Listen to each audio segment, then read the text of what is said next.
नमस्कार मंडळी, पाहुणे अचानक घरी आलेत किंवा जेवणानंतर काहीतरी गोड खावंसं वाटतंय तर मग बनवा फक्त 5 मिनिटात तयार होणारी साजूक तुपातील रसरशीत शेवड्याची खीर। ही खीर एकदा या पद्धतीने बनवून पहा, सगळे वाटी चाटून पुसून खातील। मी प्राची, स्वागत आहे तुमचं या चॅनल मध्ये। तर चला, आज मी तुम्हाला शेवड्याची खीर रेसिपी दाखवणार आहे। तर वेळ न घालवता आपण रेसिपीला सुरुवात करूया। त्या अगोदर मी इकडे शेवड्या घेतलेल्या आहे, पाहू शकता।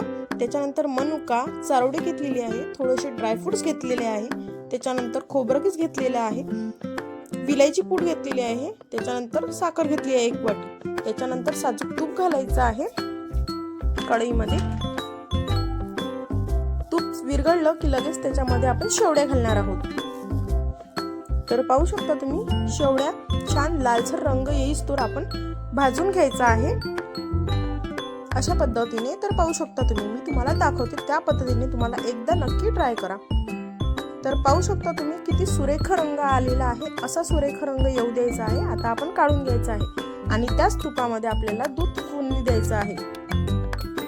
तुम्ही याच्यामध्ये पाणी सुद्धा ऍड करू शकता। दुधाला उकळी आली की लगेच त्याच्यामध्ये आपण शेवड्या घालणार आहोत। तर पाहू शकता तुम्ही, पूर्ण मिक्स करून घ्यायचं आहे। त्याच्यानंतर आपण लगेच याच्यामध्ये विलायची घालणार आहोत, त्यानंतर ड्रायफ्रुट्स घालणार आहोत, त्यानंतर मनुके आणि चारोळी सुद्धा घालणार आहोत। पूर्ण मिक्स करून घ्यायचं आहे, पाहू शकता अशा प्रकारे।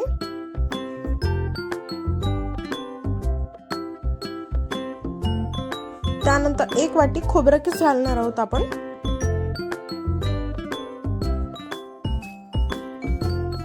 पूर्ण मिक्स करून घ्यायचं आहे एकदा।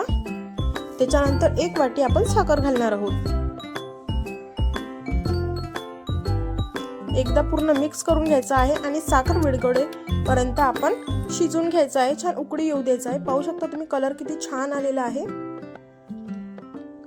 पूर्ण उकळी येऊ द्यायची आहे, पाहू शकता किती छान मस्त उकळी येत आहे आणि रेडी आहे आपली मस्त रसरशीत खीर।